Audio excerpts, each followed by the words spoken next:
मैंने स्मिता जी बचपन में देखा था अपने गांव में कि बेटा जन्म लेता था तो खुशियां मनाई जाती थी, और बेटी अगर पैदा हो गई तो माँ का चेहरा ही उतर जाता था। ये तक होता था कि बेटी अगर पैदा हुई तो पैदा होते ही तम्बाकू या दबा दो तो मर जाए।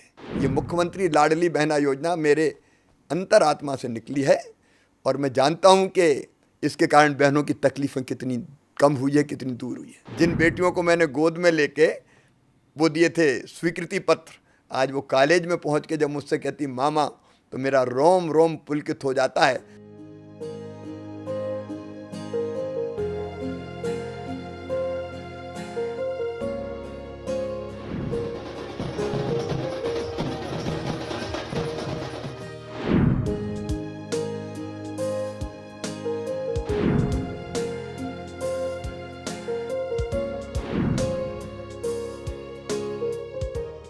लाडली बहना मैं कहूँगा कि पूर्ण रूप से गेम चेंजर है, और इसका पूर्ण श्रेय अगर एक व्यक्ति को जाता है तो वो केवल शिवराज सिंह चौहान जी को जाता है।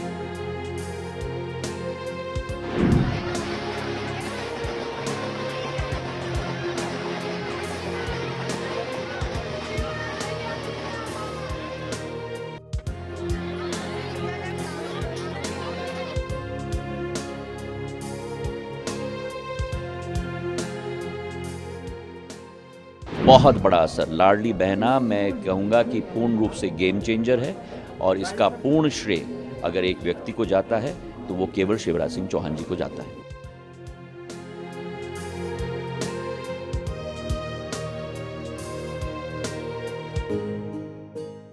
बचपन से जो तकलीफ मैंने बेटियों और बहनों की ज़िंदगी में देखी, उन तकलीफ़ों को दूर करने का प्रयास है।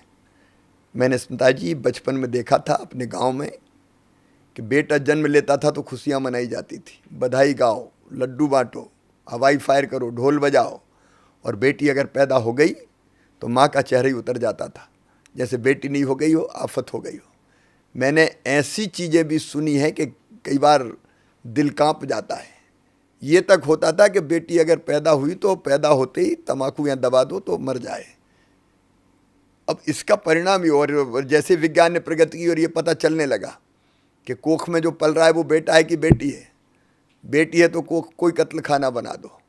सेक्स रेशियो की हालत यहाँ ये हो गई थी कि 1000 बेटों पे केवल 912 बेटियाँ पैदा हो रही थी। ये देख के मेरे मन में इतनी पीड़ा होती थी, मैं बयान नहीं कर सकता। मैं कुछ नहीं था उस समय, लेकिन मैं सोचता था कि हे भगवान, ये भेदभाव क्यों। जब मैं पहली बार एमएलए बना, मैंने बेटियों की शादी करना शुरू की अपने मित्रों के साथ मिलके कि शादी होनी चाहिए ताकि बेटी की शादी बोझ ना हो। फिर मैंने जैसे ही चीफ मिनिस्टर बना, सबसे पहली योजना मैंने यही बनाई, मुख्यमंत्री कन्यादान योजना, कि बेटी की शादी में आप कर्जा नहीं लोगे, बेटियों की शादी सरकार करेगी, शादी बोझ नहीं होगी। मेरी योजना मैंने बनाई लाडली लक्ष्मी। लाडली लक्ष्मी, मेरे मन में यह भाव आया कि बेटी को जब तक बोझ मानेंगे लोग पैदा नहीं होने देंगे, और इसलिए बेटी लखपति पैदा हो, ये मेरे मन में भाव आया। मैंने अपने अफसर बुलाए और उनसे कहा कि ऐसी योजना बनाना है कि बेटी लखपति पैदा हो। तो पहले तो वो हंसने लगे, उनको लगा कि नया नया मुख्यमंत्री बनाए तो जोश है तो 2-4 दिन कहेगा फिर चुप हो जाएगा।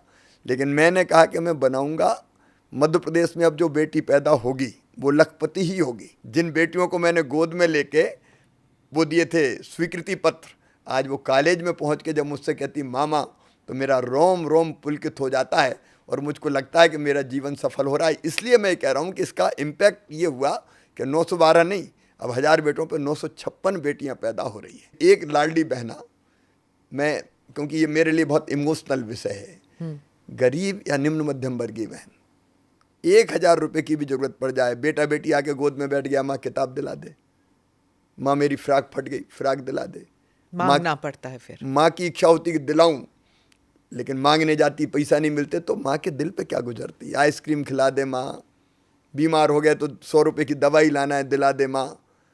या मायके गई तो भाई के बेटा बेटी उनका बुआ क्या लेके आई। अब मजबूर सी लगती थी उस समय मुझे, और वो बहनों की तकलीफ में पास से देखता था। और इसलिए मैंने तय किया कि देखिए, आधी आबादी है ये, क्या धरती के संसाधनों पर इसका कोई हक नहीं है? क्या स्त्री और पुरुष समान नहीं होना चाहिए? क्या आर्थिक रूप से बहनें बंधुआ होना चाहिए? और इसलिए मुझे लगा कि इनका हक है, और इसलिए हमने तय किया कि 1,000 रुपया महीना देंगे, जिसको बढ़ाते हुए मैं 3,000 तक ले जाऊंगा। ये मुख्यमंत्री लाडली बहना योजना मेरे अंतरात्मा से निकली है, और मैं जानता हूं कि इसके कारण बहनों की तकलीफें कितनी कम हुई है, कितनी दूर हुई है।